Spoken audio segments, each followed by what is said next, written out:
I was watching television when my son-in-law walked in, picked up the remote, turned the screen black, and said, "This is garbage." He didn't raise his voice. He didn't slam anything. He just pressed a button.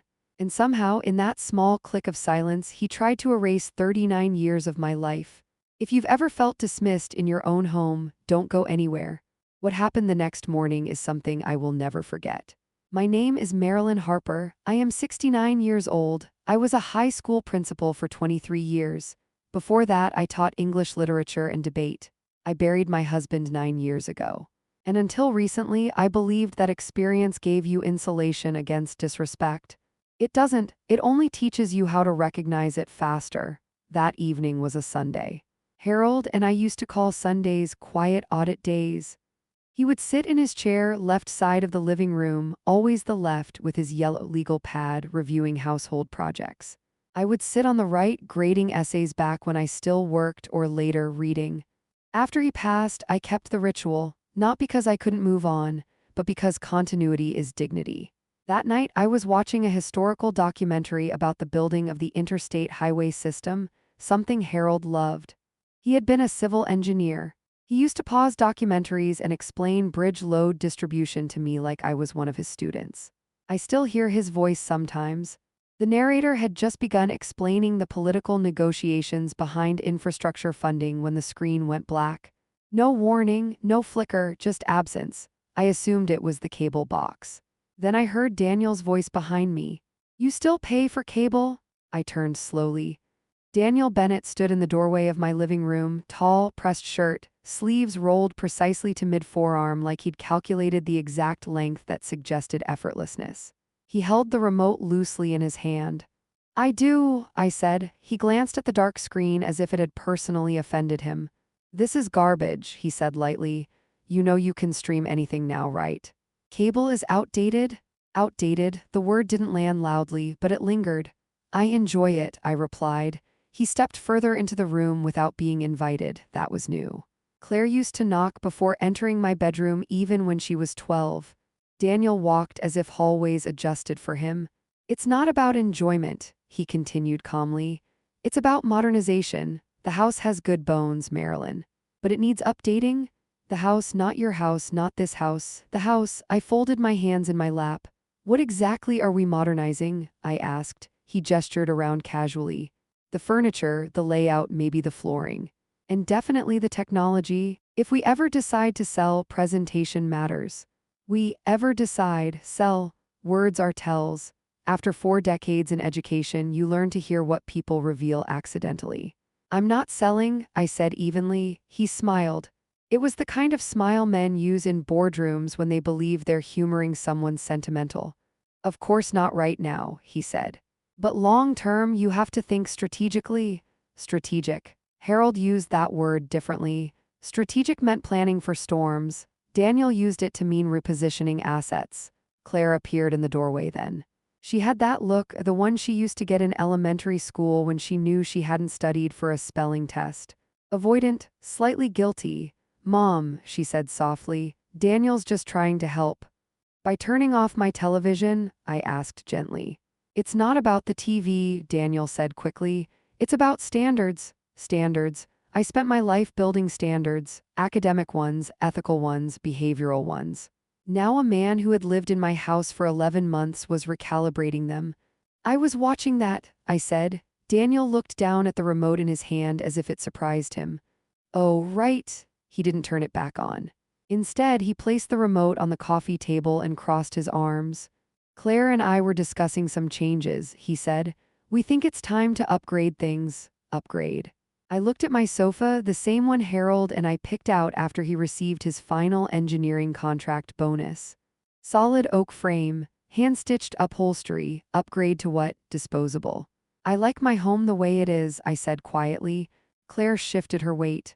"Mom, it does look a little dated." Dated, there it was again. Language is rarely accidental. I stood up slowly.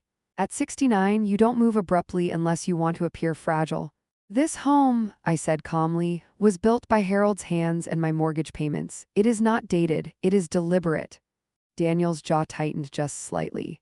"We're all living here now," he said. "It should reflect all of us. All of us. Interesting phrasing for someone contributing nothing to property taxes. You're living here temporarily, I reminded him gently. He exhaled through his nose. Temporary arrangements have a way of becoming permanent. Claire looked at him quickly. I noticed. That was the first moment something felt off. Not loud, not aggressive, just directional. Plug the television back in, I said. His smile thinned. It's not unplugged, I just turned it off. Then turn it back on. For 2 seconds, neither of us moved. Then he picked up the remote and pressed the power button. The documentary resumed mid-sentence. But the atmosphere had shifted. He didn't leave immediately. Instead, he scanned the living room again, measuring, calculating. You know, he said lightly, I was talking to a realtor friend of mine last week. Houses in this neighborhood are going for close to 900 now, with some renovation, easily more. Daniel, Claire murmured. What? He said, still smiling. I'm just saying it's smart to know your numbers. Numbers, I know numbers. And something about his tone suggested he knew mine. Later that night, after they went upstairs, I walked into the kitchen for tea. That's when I saw it, on the counter, a glossy brochure. Silver Horizons Senior Living. The page was open to a photo of a cheerful courtyard with elderly residents sitting beneath umbrellas. Someone had circled the words independent living with dignity. And in neat handwriting beside it, worth considering. I didn't call out. I didn't confront. I simply closed the brochure and placed it back exactly where it had been. Then I stood very still. Because here is something women learn late. When someone begins repositioning your environment, they are preparing to reposition you. The television incident wasn't about cable. It was a test. The brochure wasn't an accident. It was a suggestion. And Daniel Bennett did not test people without a plan behind it. Upstairs, I heard muffled voices. Claire's softer tone. Daniel's lower, steady cadence. I couldn't hear words, but I could hear rhythm. Persuasion has a rhythm. I went to my office, the only room in the house that still felt unquestionably mine. I opened my desk drawer. My financial files were in order. My deed was in the safe. My accounts were untouched. Everything appeared normal. But something in the air had shifted. Harold used to say, if someone starts measuring your bridge, assume they're planning to cross it. That night, I lay awake and replayed every conversation from the past 6 months. Daniel asking casual questions about my utilities. Daniel offering to handle my online bill pay when the internet glitched. Daniel mentioning how exhausting home maintenance must be at your age. At your age, subtle, layered. Not cruel, calculated. The next morning, I woke before sunrise. And for the first time since Claire moved back in, I made a decision not from emotion, but from observation. I would not argue, I would not accuse. I would not react, I would watch. Because when someone believes you are outdated, fragile, or sentimental, they begin to relax. And relaxed people make mistakes. What Daniel didn't know, what Claire didn't know, was that I had spent 23 years managing teachers, parents, budgets, and teenage egos. I know how to let someone believe they are in control. What I didn't yet understand was how far Daniel had already gone. And the next thing I found in my own home made the television incident look polite. But that discovery would wait until Tuesday. And by then, the plan was already in motion. The morning after Daniel turned off my television, he made me coffee. That, more than anything, told me I was right to be cautious. Daniel was not a man who performed kindness accidentally. He was precise with it. I was already at the kitchen table when he came downstairs. 6:30 am, the sky still gray. I've woken before sunrise my entire adult life. Principals don't sleep late. He paused when he saw me. Oh. You're up early? I'm always up early, I said. He gave a small laugh as if we were sharing something amusing about aging habits. Right, of course. He moved around my kitchen with a comfort that would have bothered me a month ago. Now it simply informed me. He knew where the mugs were. He knew which drawer held the filters. He knew how I took my coffee. That meant observation. And observation in the wrong hands becomes leverage. I was thinking about what happened last night, he said lightly as he poured. I was watching a documentary, I replied. He smiled at the correction. Yes, that. He placed the mug in front of me carefully, handle angled toward my right hand. I hope you didn't feel disrespected. Hope, not apology. I felt interrupted, I said. He nodded slowly as though evaluating my emotional temperature. That wasn't the intention. Claire and I are just concerned. There it was. Concerned, it's a powerful word. It sounds protective, but it carries an accusation underneath. Concerned about what? I asked. He leaned against the counter, arms folded, relaxed posture, controlled tone. You've seemed distracted lately. Distracted? You forgot Evelyn's birthday lunch last week. I rescheduled it, I said calmly. She had a dentist appointment. He didn't blink. And the stove, he continued. You left it on after making tea? I turned it back off before bed. That's not what Claire said. Claire, I looked at him steadily. When did I leave the stove on? Tuesday night. Tuesday night I'd gone to book club. There had been no tea. He was watching my face carefully. I felt it then, the quiet alignment of pieces. He wasn't misremembering, he was planting. I don't recall that, I said evenly. He gave me a sympathetic look that might have impressed a jury. That's what worries us. Us again. At that exact moment, Claire came downstairs, her eyes flicked between us. What's going on? She asked. Nothing, Daniel said quickly. Just talking. Claire picked up an apple from the counter and stood near the sink. Mom, I meant to mention Mrs. Hargrove from school asked how you were doing. And what did you tell her? That you've been a little forgetful lately. The apple paused midair in her hand. You said that, it just slipped out, she said quickly. She was talking about her own mother and I don't know. Daniel stepped in gently. We're just noticing small things, Marilyn, that's all. Small things, repetition. Reinforcement? In education, we call that conditioning. Like what? I asked. Claire hesitated. You asked me twice yesterday what day it was. I did not. I remember yesterday clearly. Wednesday, laundry day, Evelyn called at noon. But Claire's brow was furrowed as if she believed it. And belief once seated spreads faster than truth. I sipped my coffee slowly. Daniel, I said calmly, how much do you know about cognitive decline? He blinked at the shift. Well, I've read about it. Have you studied it? No, I have, I said quietly. For 15 years, I evaluated faculty performance, behavioral shifts, psychological stress markers. If I were declining, I would know. Silence. He didn't argue. Instead, he pivoted. No one's saying you're declining, he said smoothly. We just want to make sure everything's secure, financially, legally, secure. Another word that sounds protective. Secure from what? I asked. He smiled faintly. From the future? That afternoon, I went to see Evelyn Soto. Evelyn has lived 2 houses down from me for 26 years. We taught in the same district for over a decade. She opened her door and frowned immediately. You look like you're thinking, she said. I am. We sat at her kitchen table. I need to ask you something, I said. Ask. Have I seemed forgetful to you? Evelyn didn't hesitate. No, not even slightly. Marilyn, you corrected my grammar in a text message yesterday. I exhaled slowly. Has Daniel ever spoken to you about me? Evelyn's expression shifted. Yes, how? He asked if I'd noticed any changes. The word again. What did you say? I told him you're sharper than most of the school board. I allowed myself a small smile. What else? Evelyn leaned back. He asked whether I thought you'd ever consider downsizing. Downsizing? So the brochure wasn't casual. No, she continued.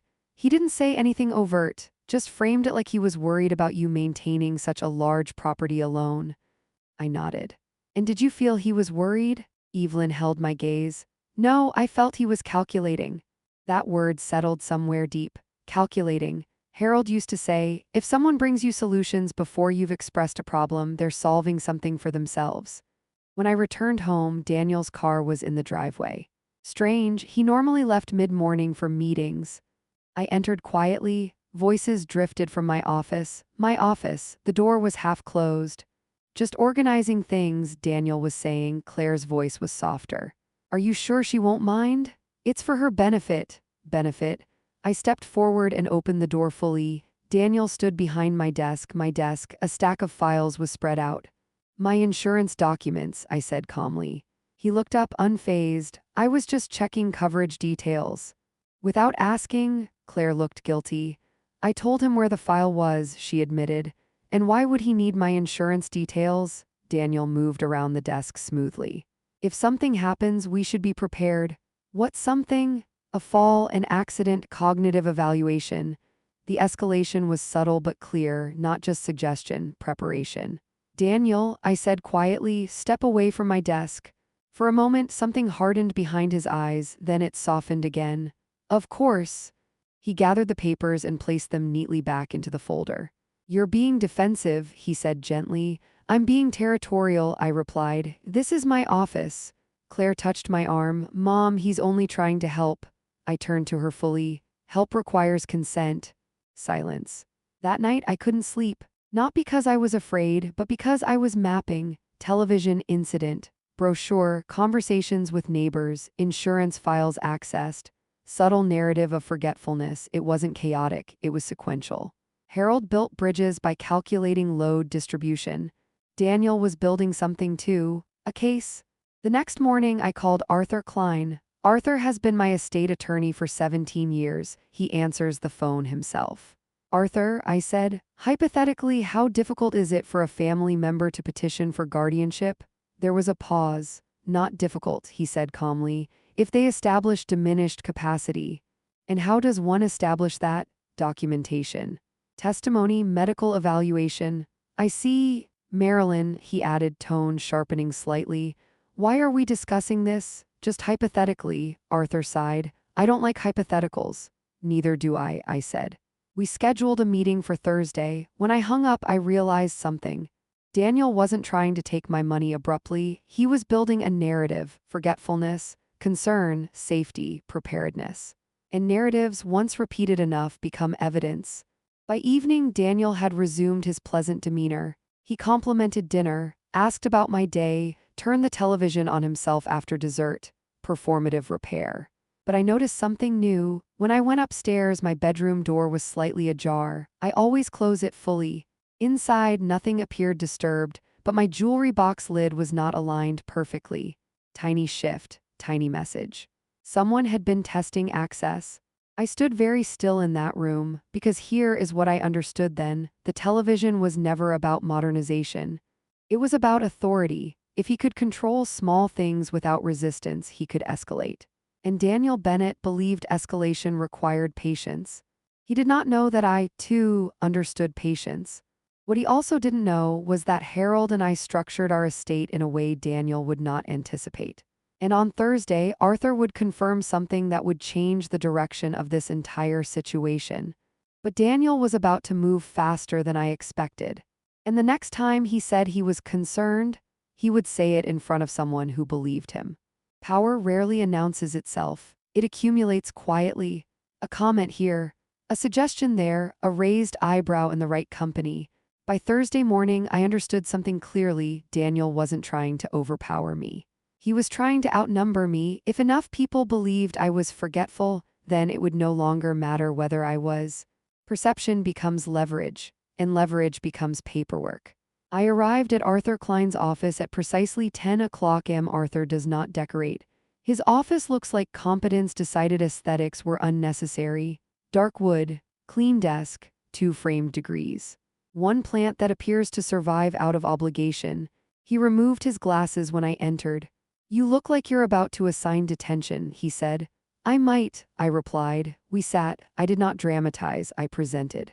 The word being used, I said calmly, is concerned. Arthur steepled his fingers.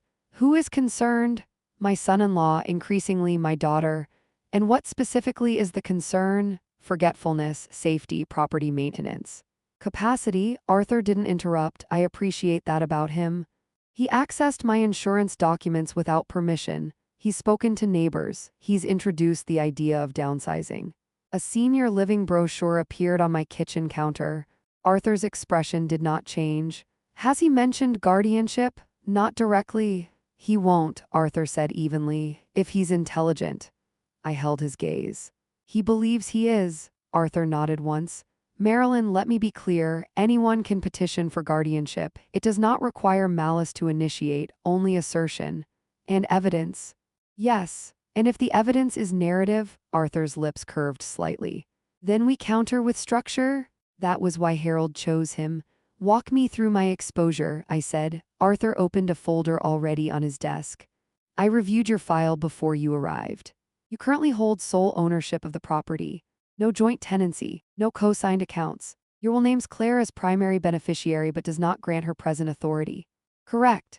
However, he continued, If someone alleges diminished capacity and presence corroborating testimony, neighbors, family, perhaps even a sympathetic physician, a temporary guardianship hearing could be scheduled. Temporary. That word again, temporary, is how displacement begins. What protects me? I asked. Arthur slid a document across the desk. An updated estate structure. We move the property and primary financial accounts into an irrevocable trust. Irrevocable. The word felt solid. Trustee? I asked. You with me as co-trustee.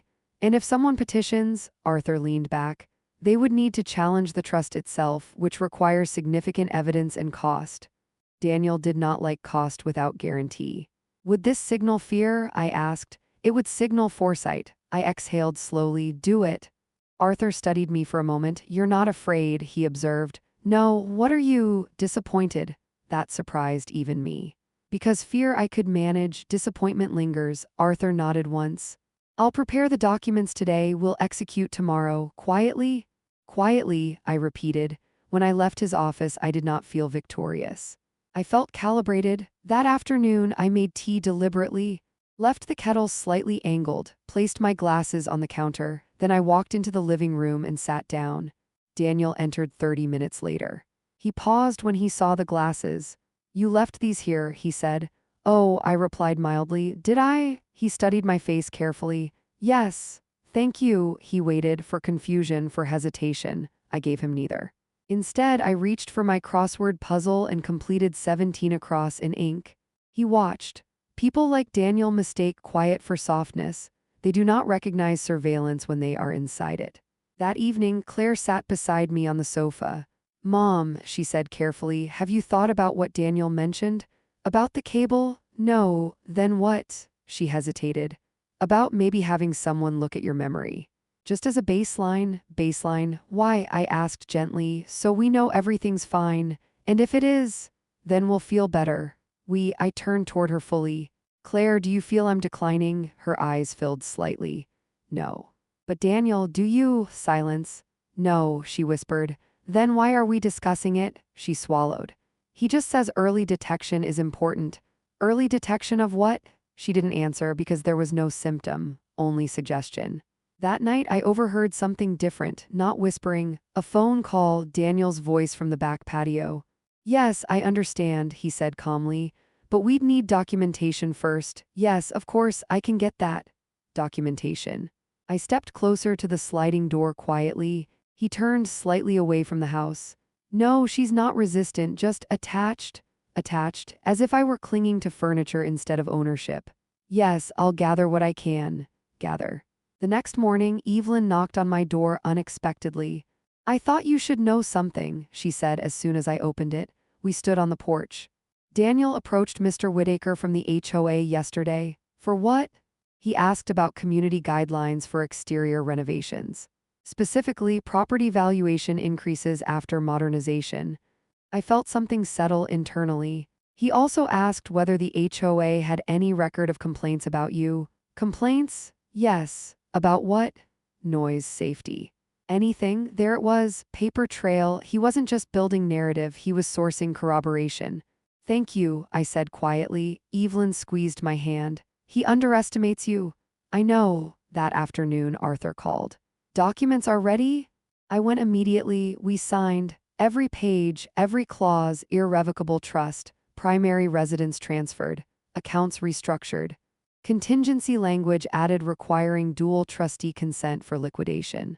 Arthur slid the final folder toward me. If someone attempts financial intervention now, he said, they'll encounter resistance. Will I know if they try? Yes, I smiled faintly. Good. When I returned home, Daniel was in the kitchen. He looked relaxed, too relaxed. Good meeting, he asked. Yes. With who? Arthur, he blinked. For what? Estate planning. Silence. For what reason? He asked evenly. Because I'm 69. He held my gaze. That's a little sudden. Planning is rarely sudden, I replied. He didn't smile. You didn't think to include Claire? I don't include beneficiaries in structural decisions. The air tightened slightly. Claire entered just then. What's going on? Your mother updated her estate, Daniel said lightly. Claire looked confused. Why? Because I'm not declining, I said calmly. And I prefer to make decisions while that remains true. Daniel's jaw flexed once. Well, he said slowly, that's certainly proactive. Strategic, I corrected, Harold's word. That evening something changed. Daniel was quieter, less exploratory, but not defeated. Men like him do not abandon strategy after one obstacle. They adjust. The next morning, the doorbell rang at 9:15 a.m. A man in a blazer stood on my porch holding a clipboard. Mrs. Harper? He asked. Yes, I'm with Northwest Senior Assessment Services. We received a request for a wellness consultation. My pulse did not spike, it sharpened. Who requested that? I asked calmly. He glanced at his form. Daniel Bennett. Listed as family advocate? Family advocate. The audacity of it might have impressed me under different circumstances. I did not authorize this, I said. He looked uncomfortable. It's just an initial cognitive screening. I decline, he hesitated. Ma'am, it's complimentary. I decline, he nodded slowly. All right.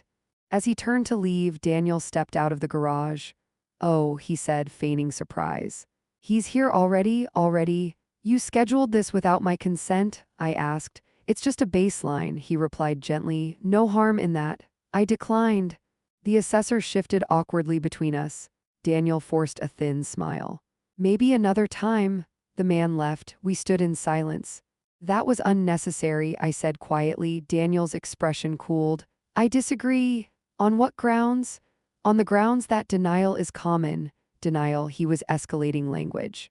I stepped closer. Daniel, I said evenly, you will not schedule evaluations in my name without my permission again. His eyes hardened briefly. And if I believe you're at risk, I am not. That's not for you to decide alone. It was almost impressive. The confidence, but here is what he did not know. The trust had been executed, the structure secured, the bridge reinforced. And the moment he requested that assessment, he crossed a line that could not be uncrossed. Because attempts create record, and record creates leverage. Later that afternoon, Arthur emailed me. Subject line, inquiry logged. Daniel had contacted Arthur's office earlier that week requesting information about contingency authority. Arthur had documented it. Quietly, strategically, Daniel believed he was building documentation. He did not realize documentation was being built around him. That night, Claire knocked on my bedroom door. She rarely did that anymore. Mom, she said softly, did you really move everything into a trust? Yes. Why? Because someone scheduled a cognitive assessment without my permission. Her eyes filled. He thought he was helping. No, I said gently. He thought he was preparing. Claire sat on the edge of my bed. He says you're pushing him out. I am pushing him out of authority he does not have. Silence stretched. I don't want to choose between you, she whispered. You won't have to, I said. But even as I said it, I knew something. Daniel would not retreat quietly. He had already attempted narrative. He had already attempted documentation. Now that the trust blocked financial leverage, he would pivot. And the pivot would not be subtle, because when strategic men feel control slipping, they accelerate. What I did not yet know was that Daniel had already filed something, and the letter notifying me of that filing was already in transit. The envelope arrived on a Tuesday. Official cream paper, county seal in the upper left corner, my name typed, not handwritten. I recognized institutional formatting immediately. After decades in education, you develop a reflex for bureaucratic language before you even open it. I held it in my hand for a full 10 seconds before breaking the seal, not because I was afraid, but because once read, certain things cannot be unread. Notice of petition for emergency guardianship evaluation. Petitioner, Daniel Bennett. Allegation, cognitive decline impacting financial judgment and personal safety. I did not sit down, I did not gasp, I simply read the entire document twice. He had done it, not hinted, not suggested. Filed. The petition cited documented forgetfulness, unsafe household management, and resistance to assistance. He included a statement from the attempted wellness assessor noting hostility to evaluation. An affidavit claiming I left the stove on multiple times. A note stating I had misplaced financial documents. And most notably, a claim that I had recently transferred significant assets without family consultation, suggesting impaired judgment. He was referencing the trust. Strategic men often reveal themselves through overreach. He believed the trust was panic. He did not realize it was preparation. I folded the document carefully and placed it back into the envelope. Then I made tea because ritual prevents emotional escalation. At 10:12 a.m., I called Arthur. "It's filed," I said. "I know," he replied. "You know, I received notice electronically this morning. I was waiting for you to call." Of course he was. "Walk me through it," I said calmly. "Emergency guardianship petitions are often granted temporary hearings within 2 weeks," Arthur explained.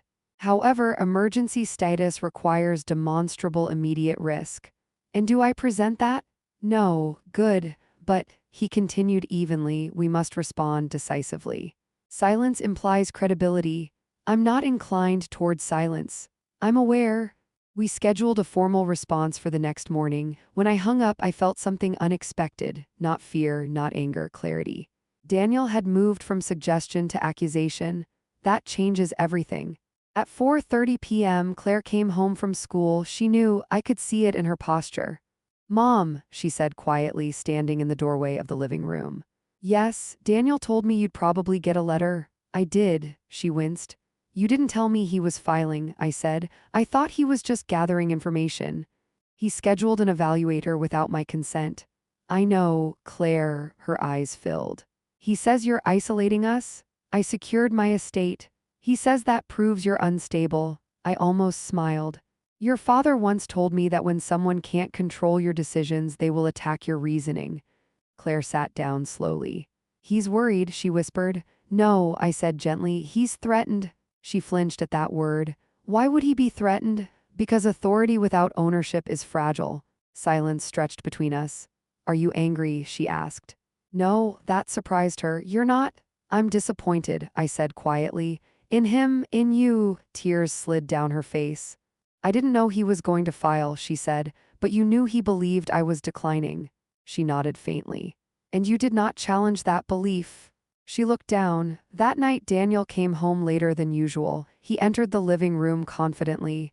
"You got the notice," he said evenly. "I did," he nodded once. "I know this feels extreme." "Does it?" "It's procedural. Alleging I cannot manage my own affairs is procedural. It's protective." The word almost amused me now. "You filed for emergency guardianship," I said. "On what emergency? You're making erratic decisions." "Define erratic." "You moved assets without consultation." "I do not require consultation." "You're isolating yourself from family input." "I am maintaining boundaries." His jaw tightened slightly. "This isn't personal." "It is entirely personal." He exhaled. "You're escalating this unnecessarily." "You filed." He paused. "Look," he said carefully, lowering his tone. "If you agree to a voluntary cognitive evaluation, I can withdraw the petition." There it was, negotiation. He believed he still held leverage. "And if I pass?" I asked. "That would be great. And if I decline?" "The court will decide."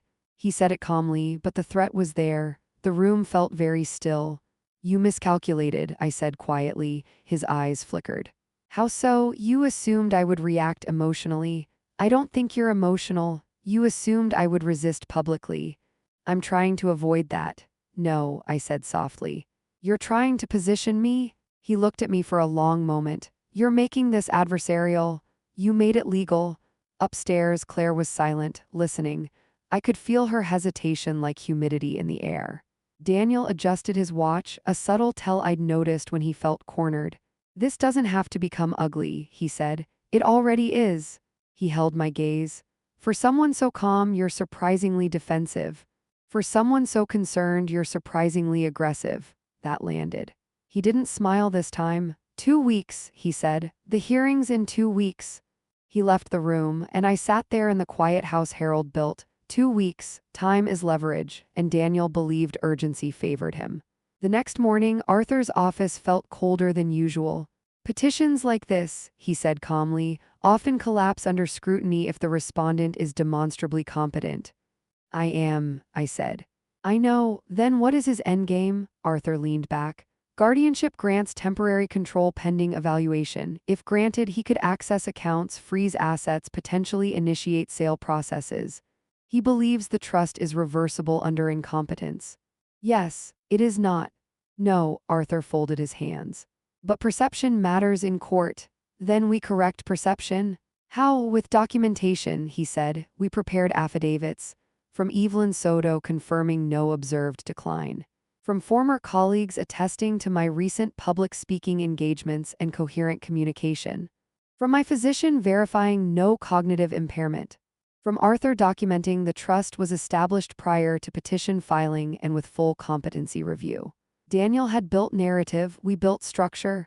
By Thursday, something shifted again. 2 neighbors stopped speaking to me during my morning walk. I noticed, not because I am paranoid, but because behavioral shifts are visible when you've managed human systems for decades. Later that afternoon, Evelyn came over unannounced. "He's been talking," she said quietly. "To whom?" "To anyone who will listen." "What is he saying?" "That you've been struggling, that filing was heartbreaking but necessary. Necessary." "Is he convincing?" I asked. Evelyn paused. "To people who don't know you, possibly." There it was. Reputation erosion. Subtle, persistent. Daniel understood something most manipulators do. You don't have to prove someone unstable. You only have to make doubt plausible. That night, Claire knocked again. "Mom," she said softly, "why won't you just take the test?" I looked at her for a long moment. "Because I do not negotiate with accusations. It's just a formality." "No," I said. "It's precedent." She didn't understand immediately. "If I submit voluntarily after being accused falsely, I legitimize the accusation." She blinked. "And if the court orders it, then I comply under objection." Her eyes filled again. "I don't want this to tear us apart." "It didn't start with me," I said gently. Downstairs, Daniel was on another call. "Yes," he was saying, "temporary guardianship is usually straightforward." Straightforward. He truly believed momentum favored him. What he did not know was that Arthur had filed a counterpetition that afternoon. Not defensive. Offensive. Petition to dismiss for lack of probable cause and request for review of petitioner's financial motives. When Daniel walked into court expecting to present my decline, he would instead be required to present his own financial records. And that was not something he anticipated. Because strategic men often forget. When you accuse someone of instability, you invite examination. And examination cuts both ways. The hearing was scheduled for the following Monday. 7 days. 7 days of quiet tension. 7 days of Daniel smiling at neighbors. 7 days of Claire avoiding my eyes. 7 days of waiting. But here is what Daniel did not account for. While he was shaping perception outside this house, I was documenting inside it. And what I discovered in his desk drawer on Friday evening changed the entire balance of this situation. Because sometimes, the man filing guardianship is the one who cannot afford scrutiny. I did not go looking for proof. Proof presented itself. Friday evening, Daniel left in a hurry. He received a phone call in the kitchen, voice lowered, tone sharp. "I told you I'd handle it after the hearing," he said. Pause. "No, not yet, that's too soon." Another pause. "I said I've got it under control." He ended the call, grabbed his keys, and left without finishing his sentence to Claire. People who rush forget small things, like closing drawers all the way. I went upstairs 20 minutes later, not because I intended to search, but because I needed a file folder from the hallway cabinet, one Harold used to keep blueprints in. As I passed Daniel's small office nook, the one he had carved out from the spare bedroom under the pretense of launching a consulting firm, I noticed it. The top drawer wasn't flush, just slightly open. Most people wouldn't have registered it. I did. I stood there for a long moment. There is a line between suspicion and invasion. I have always respected lines, but Daniel had already stepped over several. He filed a petition declaring me incompetent. He scheduled evaluations without consent. He told neighbors I was declining. He moved from implication to legal accusation. That changes the rules. I opened the drawer. Inside were neatly stacked manila folders. Too neat. People performing legitimacy overorganize. The first folder was labeled Home Valuation Post-Transfer Projection. Post-transfer, not if. Post. I sat down slowly in his desk chair. Inside the folder was a full comparative market analysis of my home. Estimated current value $912,000. Projected post-renovation resale $1.1 million. Renovation cost breakdown. Kitchen modernization, flooring replacement, exterior repainting, staging for contemporary appeal, and then, in bold handwriting, After guardianship, fast turnaround. I read it twice, not because I misunderstood, but because confirmation sometimes arrives colder than expected. The second folder was worse. It was labeled Bridge Financing Strategy. There were printed emails, private lender inquiries, short-term loan estimates contingent on property control, collateral Maple Ridge residence, borrower Daniel Bennett acting POA. He was already negotiating loans against my house. Before the hearing, before the petition was even decided, he wasn't worried about my safety. He was positioning liquidity, and then I saw the third folder, thinner, less organized. Labeled Debt Summary, Credit Card Balances, Business Lines of Credit, Personal Loan Statements, Past Due Notices, Total Outstanding Liabilities $284,000. I leaned back in the chair. The number itself did not shock me, but the timeline did. Most of the debt accumulated within the last 18 months, during the period he claimed to be between ventures. There was no new venture, there was collapse. And he intended to stabilize it using my estate. Guardianship was not protection, it was refinancing, my refinancing. I placed everything back exactly as I found it, closed the drawer fully, and walked downstairs. Claire was sitting on the couch staring at nothing. "Claire," I said gently. She looked up. "You've seen the petition." "Yes, you believe I'm declining?" She hesitated. "I think you've been different." "Different how? You're more distant." "Less flexible?" "I secured my assets. You didn't tell us." "I did not need to." Silence. "Claire," I said softly, "is Daniel in financial trouble?" Her head snapped up. "What? Answer me." Her face shifted. Small movements. "Guilt is rarely loud, it's subtle." "Yes," she whispered. "How severe?" She swallowed. "I don't know everything. But enough." She nodded faintly. "He says once we sell this house and downsize you into something manageable, we can reset." Reset. The language of people who believe other people's lives are negotiable. "And you agreed?" I thought it made sense. "For whom?" "For all of us." "All of us," I repeated slowly. "Yes, Claire, if I am competent and I choose not to sell, does that remain reasonable?" She looked at me like the question hurt. "I don't want to choose sides." "You already did." Tears filled her eyes. "I'm trying to keep peace." "Peace without honesty is not peace," I said quietly. "It's delay." She wiped her face. "He said the guardianship was temporary, just to stabilize things. For him, for us." "For him," I repeated. That night Daniel came home later than usual. His posture was confident, almost relaxed. "How was your day?" he asked casually. "Productive," I said. He smiled faintly. "We're close to resolving this." "Are we?" "Yes. The hearing will clarify everything." "It will." He poured himself a drink. "You know," he said thoughtfully, "if you'd simply agreed to voluntary evaluation, we wouldn't be here. If you hadn't filed, we wouldn't be either." He met my eyes. "You're making this harder than it needs to be." "Harder for whom?" "For everyone." "Your debt," I said quietly. The glass paused midair. "What about it?" "Is it manageable?" His face stilled. "Excuse me," I asked if it was manageable. "Why would that concern you?" "Because your financial projections include my property." His jaw tightened. "You went through my desk. You filed guardianship. That doesn't give you the right. You forfeited that argument." He exhaled sharply. "This isn't about debt. No, it's about stability. For you, for this family." "This family," I said calmly, "does not require liquidation of my estate to survive. You're sitting on over $1 million in equity. I'm sitting in my house. You don't need it." "I built it." "Harold built it," he corrected. "Harold built it for us?" He stepped closer. "You're being selfish." I almost smiled. "When someone wants what you have," I said softly, "selfish is the first accusation."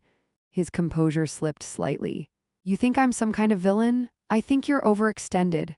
"That's insulting." "No, it's arithmetic." Silence. Upstairs, Claire's door remained closed. Daniel leaned forward slightly.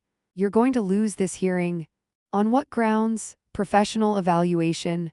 "By whom?" He paused, and there it was, a flicker. Overconfidence often breeds assumption. "You're confident," I observed. "I'm prepared." "So am I." He studied me for a long moment. "You've always underestimated me," he said quietly. "No," I replied. "I've been observing you." That unsettled him more than anger would have. The hearing was in 3 days. 3 days of watching him behave as if the outcome was inevitable. 3 days of Claire moving through the house like someone holding fragile glass. 3 days of silence thick enough to taste. On Sunday evening, I received a message from Arthur. Countermotion filed, requesting financial disclosure from petitioner. I responded, timing. His reply came quickly. He won't see it coming. Monday morning arrived gray and windless. The courthouse lobby was quieter than expected. Daniel wore a tailored suit. He looked composed, confident. Claire sat beside him, hands clasped tightly in her lap. Arthur stood next to me, calm, measured. When our case was called, Daniel stepped forward first. His attorney began outlining my decline. Financial impulsivity, isolation, hostility to assessment. Then Arthur stood. He did not raise his voice. He did not dramatize. He simply said, Your Honor, before this court considers stripping a woman of her autonomy, we request full financial disclosure from the petitioner, whose debt burden and pre-negotiated lending agreements tied directly to the respondent's estate suggest material conflict of interest. The courtroom stilled. Daniel's attorney blinked. Your Honor, that's irrelevant. It is central, Arthur replied calmly. We have documentation indicating the petitioner initiated bridge financing discussions contingent upon guardianship approval. The judge looked at Daniel. Mr. Bennett, are you currently carrying personal debt exceeding $250,000? Daniel froze. Answer the question, the judge said. His confidence faltered. Yes, he said quietly. And have you engaged lenders regarding property owned solely by Mrs. Harper? Silence. Mr. Bennett? Yes. The air shifted. Claire turned slowly toward him. Daniel avoided her eyes. Arthur continued. We also present medical certification of full cognitive competency documented prior to the petition filing. He handed over the evaluation. The judge scanned it briefly, then looked at Daniel again. Guardianship petitions are not financial instruments, she said firmly. They are protective measures. This court sees no emergency here. The petition was dismissed. Immediately, Daniel did not look at me as we exited the courtroom. Claire did. Her face was pale, shaken, because what she saw in that moment was not her mother declining. It was her husband exposed, but dismissal is not resolution. And Daniel is not the type of man who retreats quietly. As we walked down the courthouse steps, Arthur leaned slightly toward me and said, He's not finished. I know, I replied, because when control slips through a man's fingers, he either accepts it or he escalates. And Daniel does not look like a man who accepts loss gracefully. There is a particular quiet that follows public embarrassment. It is not the quiet of peace. It is the quiet of recalculation. The day after the petition was dismissed, Daniel did not speak to me, not at breakfast. Not when I passed him in the hallway. Not even when I retrieved the mail he normally intercepted first. Silence in this case was not surrender, it was strategy adjusting. Claire moved through the house like someone who had just seen behind a curtain and did not like what was there. She had watched the judge question Daniel. She had heard him admit the debt. She had seen the documents about bridge financing tied to my property. Exposure is destabilizing, especially when it involves the person you've built your life around. That evening, Daniel broke the silence. I think it's time we discuss next steps, he said calmly, standing in the kitchen doorway. I was slicing apples. Next steps for what? For this living arrangement. Living arrangement. He would not say your house. Clarify, I said. You've made it clear you don't trust me. That's accurate. And the court situation created tension. You created the court situation. He ignored that. This environment isn't healthy. For whom? For Claire, for everyone. I see. He leaned against the counter. Maybe it's time we consider separate residences. There it was, escalation. You're suggesting you move out? I asked. I'm suggesting you downsize and we take over this property as originally intended. He said it as if the hearing had not happened, as if dismissal was procedural inconvenience. As originally intended by whom? I asked quietly. By practicality? Practicality does not own this house. He sighed. You're clinging to control, and you're attempting acquisition. His jaw tightened slightly. You could make this easy. For you, for all of us. Your definition of all excludes me. Claire entered the kitchen at that moment. What's going on? She asked softly. Your mother is refusing to consider compromise, Daniel said smoothly. I am refusing to consider liquidation, I corrected. Claire's eyes flicked between us. Daniel, she said carefully, maybe we should slow down. Slow down, he replied calmly. We've already wasted months. Wasted. Because in his mind, delay equals loss. Claire, I said gently, do you want to leave this house? She hesitated. I don't know. Do you want me to? Her throat tightened. No, Daniel exhaled through his nose. This isn't about wanting. It is entirely about wanting, I said. You want stability financed by my displacement. That's unfair. No, it's precise. He stepped closer. You think because the judge dismissed the petition that you've won? I didn't go to court to win. Then why did you fight? Because autonomy is not negotiable. Silence fell heavy between us. Then Daniel said something new. Fine, just one word, calm, controlled, but sharp. That was when I knew he wasn't finished. He was pivoting. The next morning, something subtle changed. The mail did not arrive. That is not dramatic, but it is unusual. Our carrier is consistent. I waited. Nothing. By noon, I walked down to the community mailbox. Empty, except for an orange slip. Hold placed on mail delivery. See branch for details. Hold placed without my authorization. I drove directly to the post office. The clerk looked at her screen. There's a forwarding and hold request under your name, she said. Submitted yesterday. By whom? It was filed online. With what verification? Address confirmation and identity details. Identity details. My stomach did not drop, it sharpened. What details? I asked calmly. Date of birth and last four of social. Daniel had both. Claire would have given them casually in conversation. Cancel it, I said. I'll need identification. I handed over my driver's license. Within minutes, the hold was removed. I returned home quietly. Daniel was in the garage. I stood at the doorway. Why did you place a hold on my mail? I asked. He did not look surprised. I didn't. It was filed under my information. That's odd. Yes, it is. He leaned against the workbench. Maybe you forgot. There it was, gaslighting pivot.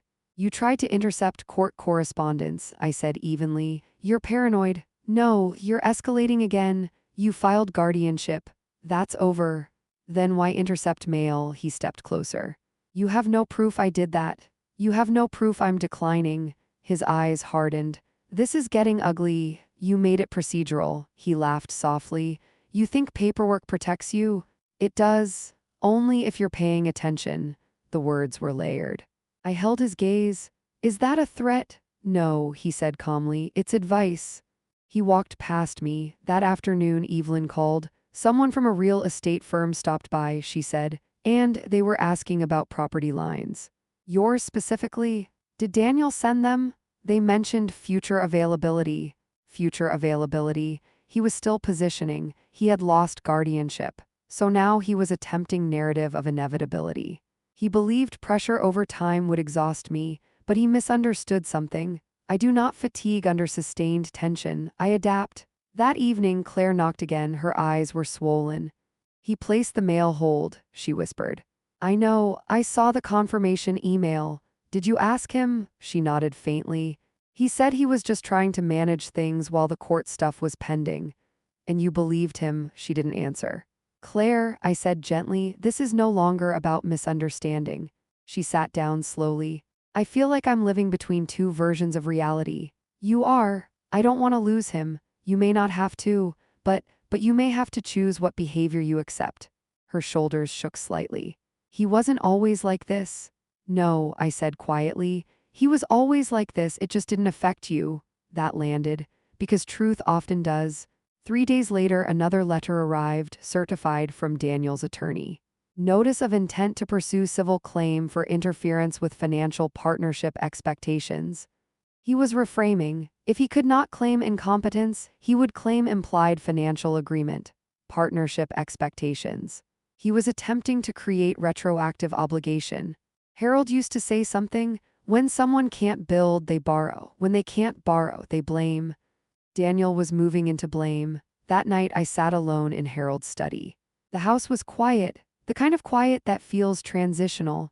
I looked at the framed blueprint of this home, Harold's handwriting in the margins, load-bearing calculations, drainage angles. He built structure to last beyond himself. Not to be leveraged, I closed my eyes and I understood something clearly. Daniel would not stop until he either acquired control or lost access. There is no middle ground with men like him. The next morning, I made a decision. Not reactive, not emotional, structural. I called Arthur. I need to amend occupancy terms, I said. Eviction? He asked calmly. Formal notice. You're ready? Yes. There was a pause. He won't go quietly, Arthur said. I'm not asking him to. Because when subtle manipulation fails, direct confrontation follows. And I would rather face it cleanly than continue living inside slow erosion. I drafted the notice that afternoon. 30-day termination of residency, legal, proper, unambiguous. I placed it on the kitchen table at 6:15 p.m. Daniel found it at 6:22. He read it once, then again, and when he looked up at me, the charm was gone. Completely. You're making a mistake, he said quietly. No, I replied, I'm correcting one. Claire stood frozen near the stairs. You can't just throw us out, Daniel said. I can, I replied. It's my house. His composure fractured. After everything we've invested? You invested nothing. That's not true. You invested intention. He stepped closer. You think you've won because you've got paperwork and lawyers. I think I've chosen clarity. You're tearing your family apart. No, I said softly. I'm refusing to finance its dysfunction. His eyes darkened. This isn't over. It wasn't a shout, it wasn't loud, it was quiet, controlled, and cold, and in that moment I realized something important. Daniel had moved beyond financial maneuvering. This was now about ego, and ego does not accept eviction gracefully. The 30 days had begun, and something told me he would not wait until day 30 to make his next move. The first week after the notice was quiet, too quiet. Daniel became courteous again, excessively so. He made coffee in the mornings, held doors open, spoke in softened tones. Charm, when deployed after confrontation, is not reconciliation. It is repositioning. Claire, meanwhile, moved like someone suspended between two collapsing structures. She avoided eye contact with both of us as though neutrality could still exist. But neutrality had expired the moment the eviction notice hit the table. On day 8, Daniel shifted tactics. He didn't argue, he performed. Saturday afternoon, he hosted what he called a small gathering. 3 couples from the neighborhood, wine, laughter, music playing just loud enough to travel. He introduced me deliberately. This is Marilyn, he said warmly. We're helping her transition into something more manageable soon. Helping, transition, manageable, I smiled politely. I'm not transitioning anywhere, I said evenly. The room tightened for half a second. Daniel laughed lightly. She hates when I phrase it that way. One of the women looked at me sympathetically. Downsizing can be emotional, she said. I'm not downsizing, I repeated calmly. Daniel changed the subject smoothly, but the seed had been planted. Narrative is most powerful when it appears casual. Later that evening, after the guests left, I found Claire sitting at the kitchen table alone. He makes it sound so reasonable, she whispered. That is his talent. He says you're isolating us from community support. By declining to move? Yes. Claire, I said gently, when someone cannot control your decision, they attempt to control the audience. She closed her eyes. I don't recognize him lately. You're seeing him clearly. There is a difference. On day 12, something escalated. I returned from a walk with Evelyn to find a contractor's truck in the driveway. Daniel stood outside discussing measurements. Excuse me, I said calmly. What is this? Just exploring options, Daniel replied casually. For what? Renovation estimates. This property is not for renovation. He gestured to the contractor. See. Resistant to change? The contractor shifted uncomfortably. I did not authorize this visit, I said clearly. Please leave. The man gathered his clipboard and left quickly. Daniel's expression hardened. You're being unreasonable. You are trespassing against my authority. You're evicting your own daughter. I am evicting manipulation. Claire watched from the doorway, silent, always silent at the worst moments. That evening, Arthur called. He filed a response to the eviction, he said. On what grounds? Claiming verbal promise of co-ownership consideration. I almost laughed. Documented? No, then he's attempting delay. How long? 2 weeks at most. 2 weeks. Daniel was stretching the timeline because delay is oxygen when you have no leverage, but something else was happening. On day 15, I received a call from the bank. Mrs. Harper, we received an inquiry regarding property-backed financing under your address. From whom? Daniel Bennett. Was access granted? No. We flagged it immediately due to your trust structure. He was still trying, even after the hearing, even after exposure, even after the eviction notice. Persistence is not always strength, sometimes it is desperation. That night I confronted him directly. No more lenders, I said calmly. He didn't deny it. You're sabotaging our future. I am protecting my present. You can't evict us and expect everything to stay intact. I do not expect intactness, I replied. I expect accountability. He leaned forward. You think Claire will forgive you for this? I think she will eventually understand. You're tearing her life apart. I am removing leverage from yours. That hit. His composure slipped. You're alone, he said quietly. The words were meant to wound. I considered them carefully. No, I said. I am solitary. That is different. He stared at me. You're going to regret this. I doubt it. But later that night, as I stood in Harold's study, I allowed myself one honest thought. This is no longer about the house. It is about narrative control. Daniel cannot tolerate being the man who lost. So he is trying to rewrite the story. If he can frame me as rigid, cold, uncompromising, then my boundaries become cruelty. And his ambition becomes necessity. That is the pivot. On day 18, Claire finally spoke, not hesitantly, not softly, directly. We were in the kitchen. Daniel was out. I found something, she said. What? She handed me a folder. Inside were loan pre-approval letters, multiple, some dated after the court dismissal. He didn't stop, she whispered. No, he told me it was over. It was never over. Tears slid down her face. He said if we just hold out until you get tired. There it was, exhaustion strategy. He believed time would weaken me. I'm not tired, I said quietly. Claire nodded slowly. I know. She looked different in that moment, less torn. More aware. What are you going to do? She asked. Follow through, and if he refuses to leave, then law enforcement will enforce it. She flinched. I never thought it would get here. Neither did I, but it did. Silence stretched between us. Mom, she said finally, if I leave with him, will you still talk to me? That question cut deeper than any petition. Yes, I said immediately, but not on his terms. She nodded. I don't know what I'm choosing yet. You don't have to today. Day 22 arrived. Daniel received official confirmation that the eviction would stand. No extensions, no delay. He read the email in silence. Then he looked at Claire. Pack, he said flatly, just one word, no charm, no softness. Claire looked at me, then at him, then back at me. I need space, she whispered. I understand. She went upstairs. Daniel remained in the kitchen. You win, he said. I did not compete. You destroyed this family over pride. No, I replied, over boundaries. He stepped closer. You think she'll come back to you after this? I think she will see clearly. You're betting on that, I'm betting on truth. He studied me one last time. You've always been cold. No, I said softly, I've always been consistent. He shook his head and walked upstairs. The house echoed with movement that night, boxes closing, closet doors sliding. Suitcases dragging across hardwood. Harold installed by hand. I stood in the hallway and listened, not with triumph, with grief, because eviction is not victory, it is correction, and correction hurts. The morning of day 30, they stood in the doorway. Claire hugged me first, tight, long. I don't know what happens next, she whispered. Neither do I. Daniel extended his hand. I did not take it. He dropped it slowly. You'll regret this, he said again, perhaps, but regret built on autonomy is lighter than regret built on surrender. They left. The driveway emptied. The house returned to silence. But this silence was different, not tension, not recalculation. Just space. I walked through each room slowly.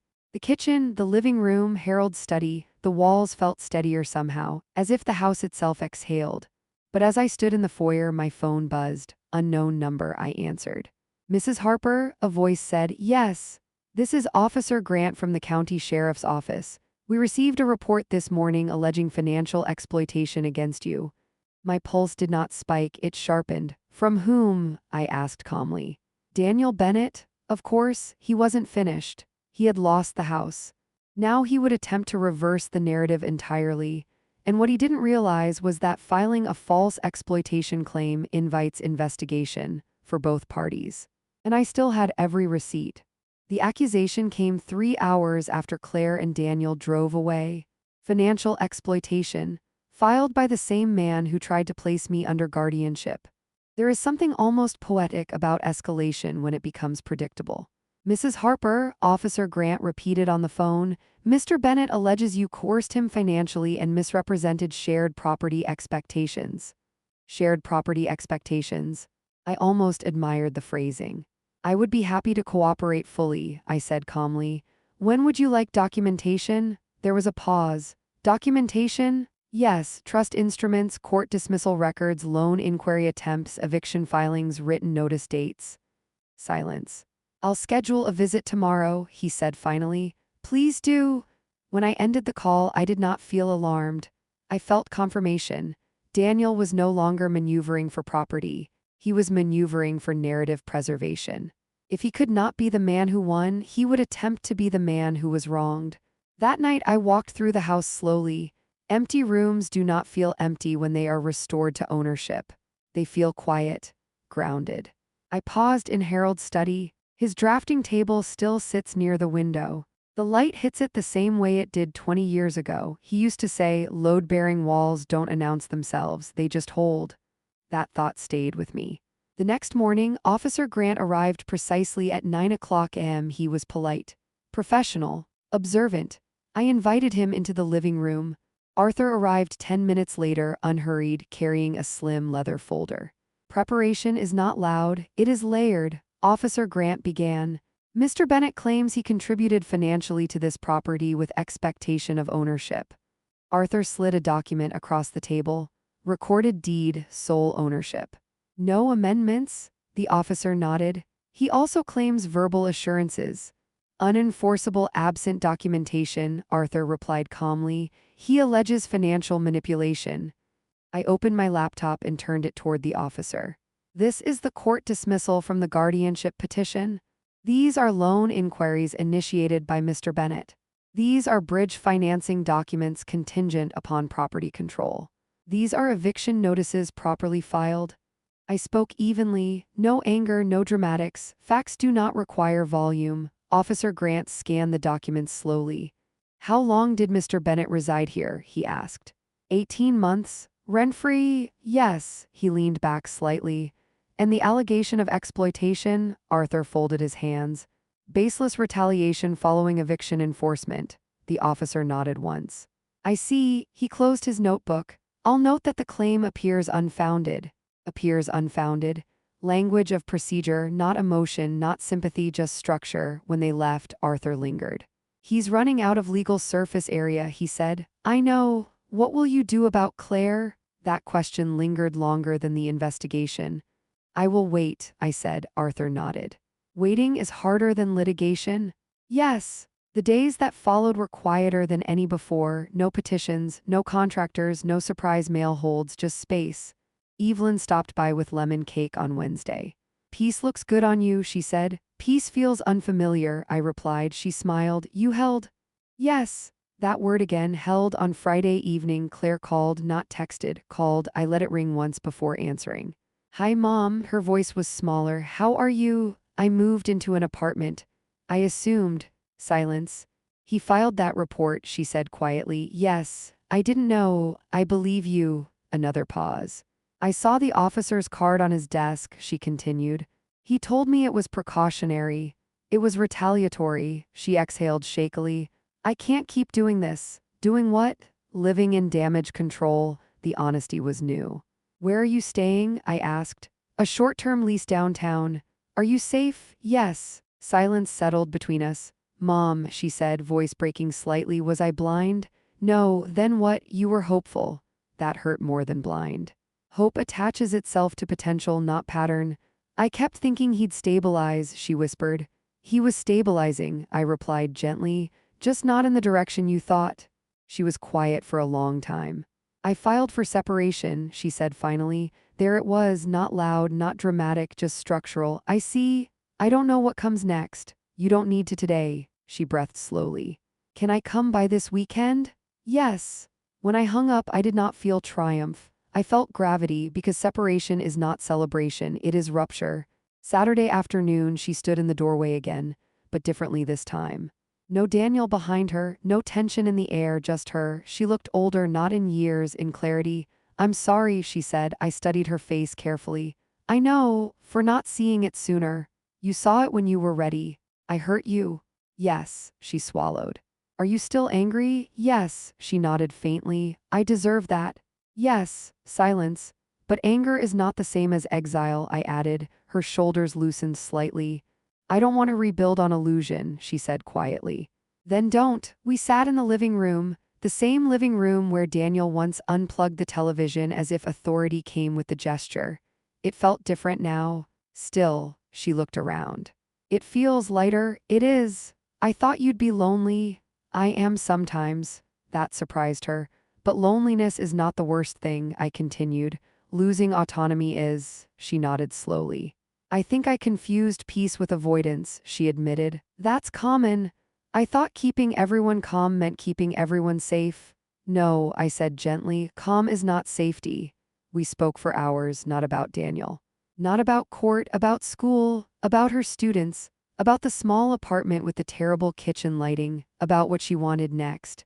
It wasn't reconciliation, not yet, it was reintroduction, and that matters. 2 months later, the sheriff's office closed the false exploitation claim formally. Unfounded, no further action. Daniel attempted one final email to me, short, cold. "You've destroyed your daughter's stability." I did not reply. Because silence, when chosen, is not weakness, it is refusal to participate in distortion. Claire began therapy. She found work closer to her apartment. She started rebuilding slowly, not dramatically, not publicly, quietly. Like structure, one Sunday evening she stood in Harold's study. "I never understood why you and Dad planned so far ahead," she said. "It wasn't about fear," I replied. "It was about freedom." She touched the drafting table lightly. "He would have seen this coming." "Yes, and you." "I saw enough," she smiled faintly. "You're stronger than I thought." "No," I said gently, "I'm steadier than you thought. There is a difference." As I sit here now, months later, the house is quiet again. The television works. I watch what I choose. No one turns it off. The mail arrives uninterrupted. The locks feel like protection, not territory. People often ask if I regret not compromising, if I regret eviction, if I regret standing firm. Regret is an interesting word. It assumes that comfort is more valuable than clarity. I chose clarity. I chose structure. I chose to hold the line Harold built into these walls. Daniel believed modernization equaled authority. He believed charm equaled entitlement. He believed time would exhaust me. He miscalculated one thing: I am not loud. I am not dramatic, I do not escalate, but I do not yield where ownership is concerned. And some lines, once drawn, are not crossed quietly. They hold, and so do I.